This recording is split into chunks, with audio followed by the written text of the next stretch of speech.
Welcome back to the Gist with Africanadians. Still in the mood of Thanksgiving. We're very thankful for everything. We're thankful for life. But today we're going to cue into finance. We do have some finance gurus here who would be more likely and happy to share with us what they do to, stay on top of their finances. So, open floor. Who wants to start? Take it away. So, just on the lieu of Thanksgiving, we just wanted to talk about debt, credit, and how you can work with the banks so that you can actually use credit to your advantage. So talking about good debt and bad debt. And kind of why I want to talk about this is because I feel like a lot of the times the reason we're getting into debt is because we're trying to not necessarily even make ourselves happy, but we're trying to make the people around us happy, or we feel like we need to do something to make them respect us, make them think we're in a position that we're in. Right. And that's usually where the debt comes from, not necessarily actually trying to make ourselves happy or actually because we need it. It's to keep up with the ones around us. So we just kind of wanted to talk about that topic, kind of maybe where that's coming from, and then ways that we can kind of get out of that situation and change that trajectory into something a little bit more beneficial. Sorry, Shay. Last week we came from the angle of where we're from.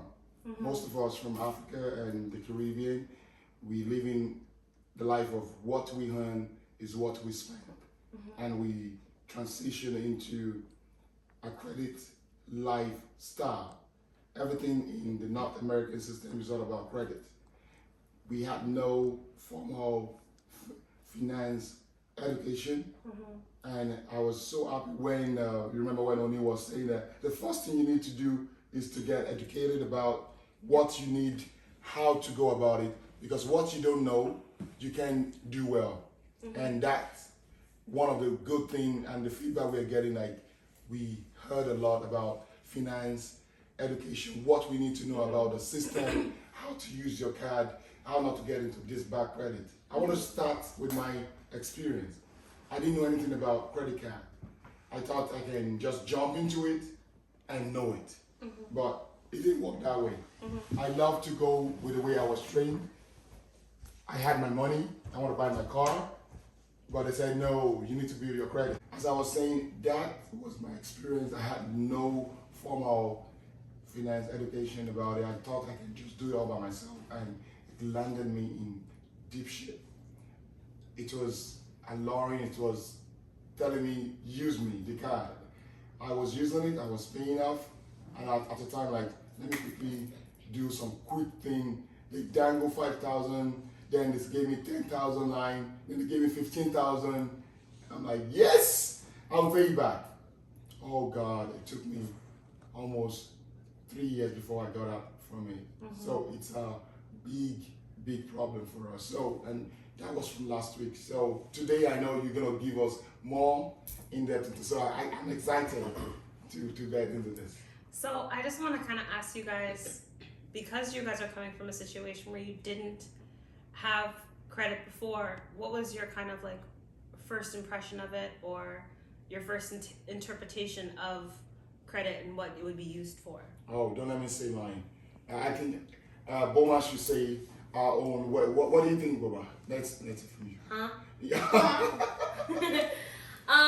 Well, I knew what credit was, but I guess I didn't know in detail about how, obviously, the intricacies of the credit system and how credit card and all those things can affect your potential to like borrow and loan and stuff like that.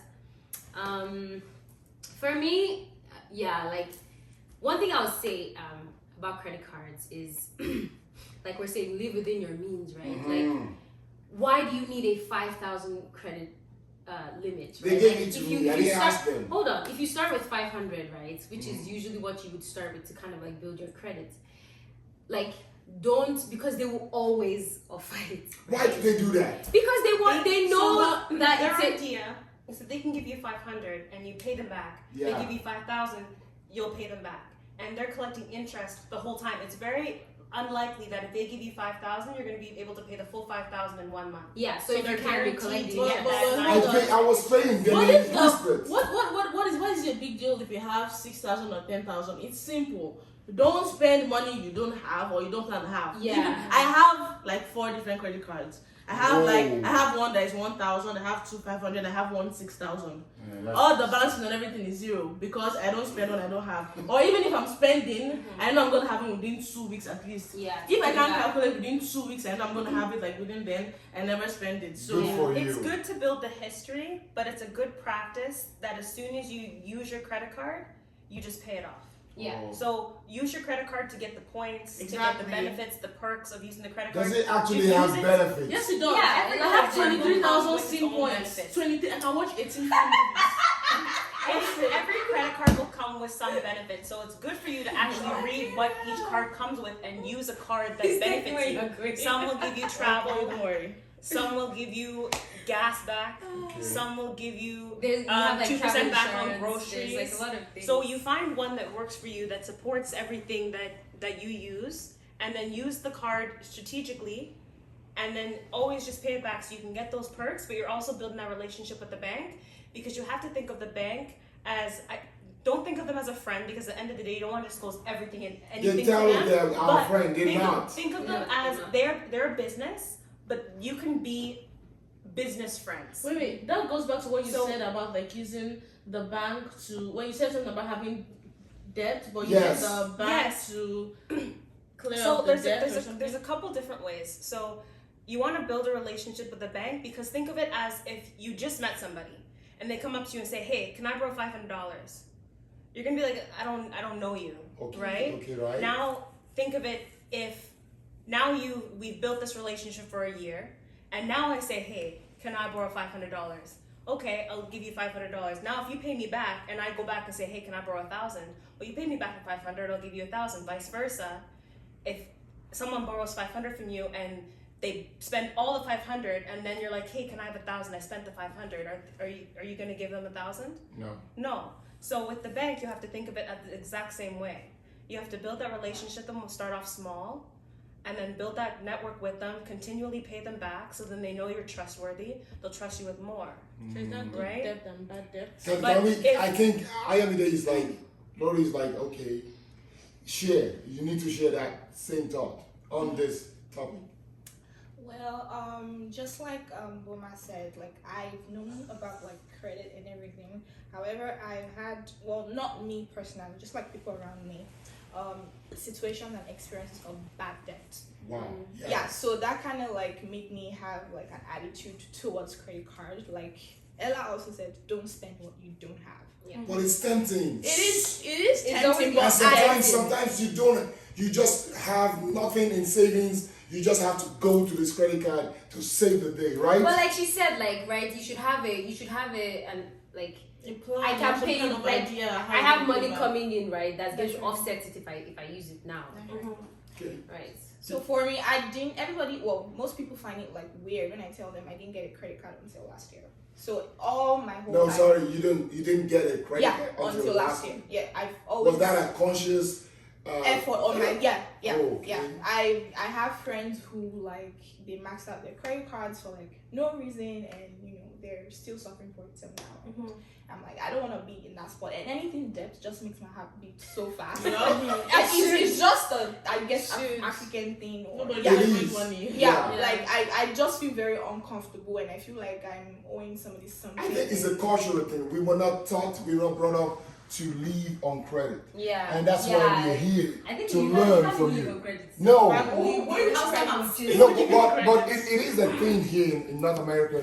They live on Yeah, credit. obviously. They feel comfortable in credit. They go around with bags of loads of debt and they don't like, it's okay, don't worry. Somebody will write it up one day and like, oh, how much? Someone told me they in debt, they have 60,000 credit card debt. I'm like, Jesus! So when you hear situations like that, you have to ask them, what did they go in debt for?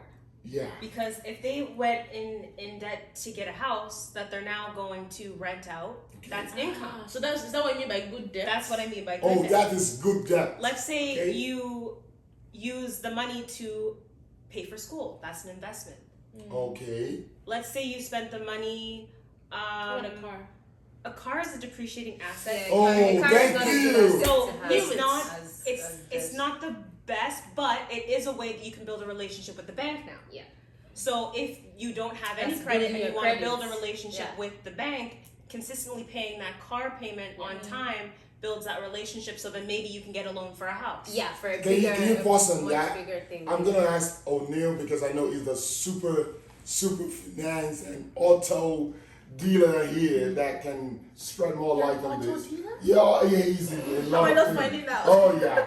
O'Neill is investing in cars a good investment and a good way to get yourself into debt because we as Africans and Africanadians and black people love to impress. We love to. Not everybody. No, mostly. I'm not joking. And We everybody love- wants to look good. Yeah, we want to look good. It's not Africans. It's just in Yeah, No, like, don't you but it's more of generalize for us. Africa. I'm not joking. It's more. I see this. It's the black community, yes, that need to feel like we've accomplished something. But I think it's Sense of pride as well. It's a sense of Yes. pride. So my question is, do you think, and you now go from there, do you think that is one thing? Because new immigrant comes in, they see their friends that while they were back home, they're using better cars, and now they just came in within a year, I'm like, oh, you're using a Prado Jeep, okay, in the bank, and ultimately like, yeah, you can have it, 2022, take it. I'm And, sorry. yeah. I don't think that's an African thing. I think that's a specific person thing. Like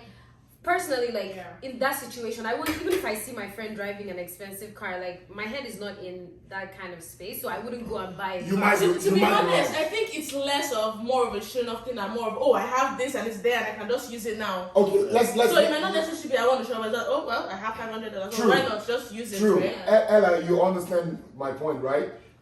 But Maya, Oh. you need to tell me by the time O'Neill finishes what your experience has been. But on this topic, I need you to now You know go what, around and it. like to kind of touch on what you guys are saying, there's good debt, there's bad debt, and it all depends on the person, just like that, right? So it all depends on your situation, right? So if you're coming to this country and you're looking to establish credit, well, first of all, the biggest thing you need is cash flow, right? We talked about, not getting into debt. Yeah, So we how talked you about don't that. get into debt is you need to have a cash flow, you need to have income. Now, how the banks are going to actually take your business seriously is if you have income. And what they have is they have a calculation, and that calculation, it's called a total debt service ratio. Now, what that total debt service ratio is basically 40% of your total gross income. So that's their calculation of figuring out how you can afford this payment.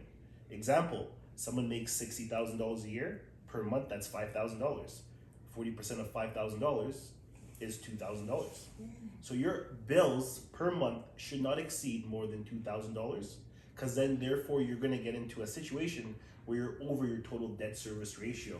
So you can't now afford some of those payments. What? Wait. So you're saying You take your monthly income and you times it by 40%, and that's what you want to be able to live off of. As far as bills and expenses. Sure, okay, income times I really love that that. times or is Divide 40%, right? So 40% of $5,000 is $2,000. Okay. You have a mortgage that's maybe $1,200. You have another car payment that's $500. Now you're at $1,700. So you have $300 left for your total debt Wow. service ratio to be. So that's how much you can Wow. borrow. That's Exactly. Yeah. even if I have Exactly. 3,000. So that's why a lot of times when you're new to the country and you Because come the and you're thing not is- making that much income, right? They might say, hey, you need a co-signer, you need someone to. I do- Because we all do- we do all have your that. money that you're making shouldn't be going towards Your bills. expenses, because then how are you going to get ahead, right? Well, that's kind of nice. So you want to be able to, because you want to be able to at least pay yourself 20%. So that's the first thing, Right. right? That's a Government's understanding. making 20% every single Yeah. time with taxes, so the least you can do is pay yourself 20%, right? Expenses are going to be 40. And it's so hard in this country to even have $300 left after you pay the bills. I was thinking every time I make money, like, oh yeah, I'm gonna get $5,000 at the end of the month, and that's good money, and I just buy stuff. By the time you pay your bills every But day. by the time we pay all the bills, I'm left with $150. I'm like, God, I have to go to church and pray. Something is eating my money. Nothing is eating my money. This is exactly how to go about it. You know what I thought was really funny though? Is when COVID happened and everyone had to live off of EI, we all lived off of it. We all Yes. survived. right? That's not our full income, but we EI all were fine. and serve. Yeah. Some people were getting paid more than what they were earning in serve, but guess what? Their living expenses increased because they had more income. More money, yeah. So whatever you have coming in, if you automatically ration out your bills, automatically pay yourself first, you're gonna live off of whatever's left. But if you have That's a good $150 strategy. extra, you will be like, oh, it's extra. Extra money. Let me go buy myself this. Let me go buy myself that because it's extra. But if right when you get paid, you pay yourself 20%. You set aside your expenses, and then you live off whatever's left. So the strategy is pay yourself not beyond 20%. You want to pay yourself at least 10 to 20%. It's not like spending money every or single saving time you get money. paid. Saving and Okay. investing. Invest in yourself. Okay. So that's the first strategy if you're looking to tackle debt is cash flow, understanding your total debt service ratio, understanding your affordability. Then the next step is you understand, okay, you're using debt to leverage. That's the biggest thing is you're needing debt to leverage something. So not using debt to buy consumables, buy clothes, buy things you can that actually don't go up in value. You use debt to leverage and buy assets. So that's why when you buy vehicles, things like that Shay mentioned, that are depreciating assets, you buy them, but at the same time down the road you're gonna pay off that asset and you're gonna own something. So what's the point of me buying a $2,000 car that's 10 years old and I'm gonna spend another $2,000 on repairing it? Whereas I can now buy maybe a $25,000 car. My payments might be maybe $500 a month, but I know that I might have a warranty. I might just be spending that $500 a month plus insurance. Right? I don't go that route though. But I rather own my car, and it all depends So, on like, because in basic- that 5 years that you finance that vehicle, that $2,000 you can now own 3-4 cars at $2,000 and now spend another $2,000 each on each car, right? But So the you goal gotta- is you gotta now be that careful, right? you don't want to go too far on that side and buy something that is above your means where you can't afford the payments. that's my right? point. But you can find a new vehicle that's maybe not in the caliber of like $25,000. You can find a new vehicle for $16,000, $20,000, and still have the warranty that he's talking about. Maybe it's not the elite of the elite, but it still has the necessities that you need. The even like buying a new house, for instance, you have the warranty. So there's again protecting yourself against those unexpected situations that you can't plan for. On the houses. On the houses. The other thing house too is and on that the Yes. even if you're like getting into a vehicle, another option is leasing, right? Yeah. Essentially, when you're leasing a vehicle, the biggest benefit is you get more vehicle for less money. Oh. You don't have to take on the full depreciation of a depreciating asset. And the thing is, you have the option to own the asset at any time. You know, culturally, we were brought up to own our own car. Yep. We don't believe in leasing a car. But at the end of the I day, don't know. at the I don't end know of the about day, you, like, but it's- that's how my dad like. Why would I be leasing a car? I'm gonna buy the car off. Oh, that's What's the was- point? It's the same thing as getting a phone every 2 years when you change it every 2 years. So- anyway. So And that is well, true. That's the thing is that Who has money, guys? you have to think of the fact that you're buying something that's constantly depreciating. I wish someone told me that. So why would you buy There's not something a lot of knowledge. that's decreasing in value? Why wouldn't you just rent it and then when it's not worth Get a anything, new you car, just start move again. on. or when you're Wow. trying to Yeah. change it. Wow. Literally, Focus that's on buying a house, right? Yeah. That's it's appreciating, right? income producing Focus- assets, right? Yeah. So, focus on putting Maya, money towards what will business you or- what will you go with? Owning your own car, or just leasing it? Just lease. Which one? Because we're talking about if you're gonna lease a car and you're gonna be paying just a peanut like $300 or $500 in a month, and for the next 5 years it's not gonna affect you too much, or just cough out 10,000. Cough out. Yeah. There you go. There's your money. $5,000 10 grand. just to buy a car. Yeah. Uh-uh. You won't do it. No. Okay. I mean, when the world whereby you don't need to like take all the cash that you have to get something, just like the way they were explaining, you need to what is it called? Insurance or whatever. Yeah. So like you pay less every month than just taking your whole life savings. Just I need that car and I don't want to be paying it every month. I just want a one-time thing and I'm done with it. That's And not good. he said it's appreciating investment. It's not something.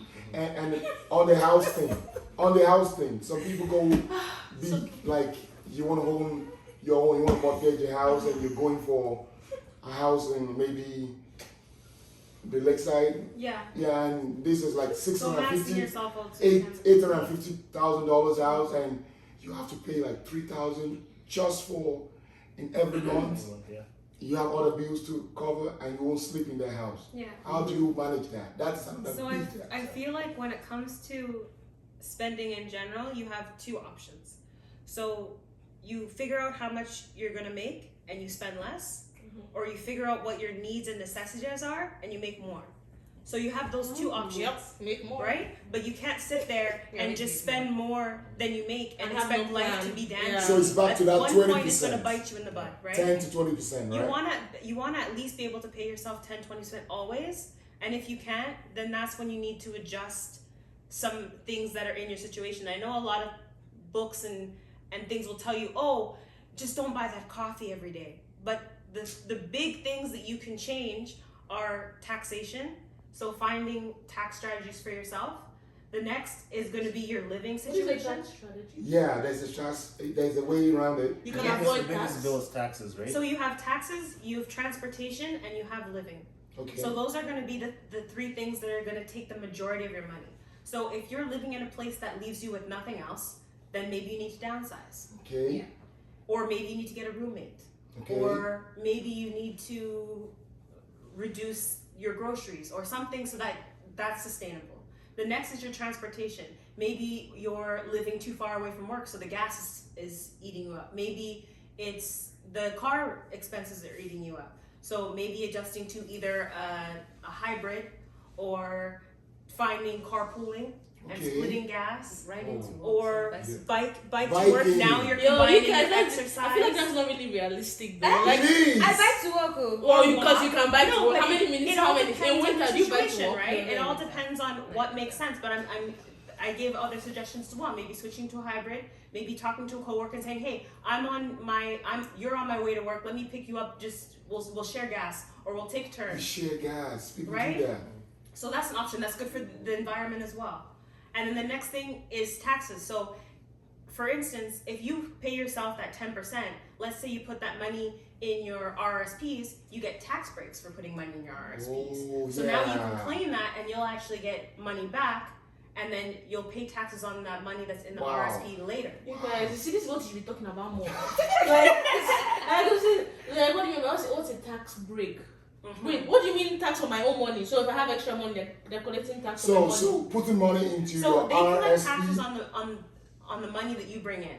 But what happens when you put money in your RRSPs is that they consider that money and give you the taxes back that you paid on that money. when Is you on put it back tax in. Oh, sale, they so right? they add extra money to it. So you put the money in your RRSPs, Mhm. and the tax that you paid on that money that you put in your RRSPs, they give you that tax money back. When do you pay the taxes that you put in? The You'll RSP? pay the tax money on that money when you take it out. Oh. So what happens is, let's say you're making $100,000 now, and you're at a certain tax bracket. Okay. Then when you retire, let's say you're only paying yourself so that you're making $30,000. Okay. You're going to be paying less money on the taxes coming up because you're not making as much. You're going to be at a lower tax bracket. Okay. So let's say you were paying 30% on the money now. If you were paying the taxes on it, when you retire, maybe you're only paying 20% on that money. That's money that now is in your pocket. Wow. That 10% is in your pocket Wow. instead of being in the government's pocket now. Wow. Do you pay taxes on your check-ins and your savings accounts? The money that's going into your checkings and savings Is already accounts, taxed. you've already paid taxes on it. Whenever you look at your check, they've already already They've taken taken it. it. Yeah, Yeah. they've already taken it. Wow. So when you claim it, you'll be able to go on, when you're claiming your taxes, you'll be able to write down your RRSP contributions, and then they'll give you that back. Wow. So that's just one tax strategy. Yes, Wow. I understand what you're saying. I do, and I'm gonna. Well, I do understand, I'm yeah. going to rewatch this episode. This alone should be enough for me for tonight. I don't want you to don't overload us. It's hard to give strategies because every single situation is different. Different. So I don't want to give a strategy and be on record giving a strategy and it not work for somebody Yeah. because that's not their situation. And So and that once is you why we will always have to have a consulting time to call on you. We are so glad to have these guys on the platform. Seriously, you're giving us this because we actually need this. I needed this, and a lot of people out there will love to hear more about this. And I think Lori will love to wrap us up on this. We want to go back, and we're coming back to hear more from you. We will enjoy this. Back to you, Lori. Well, so you have it, guys, or there you have it, guys. There is good debt and there is bad debt. If you feel like there are more options of keeping your debt high that we're not discussing, please drop it in the comment section below. Don't forget to like, subscribe, and stay safe. Peace. Bye. Bye. Good night.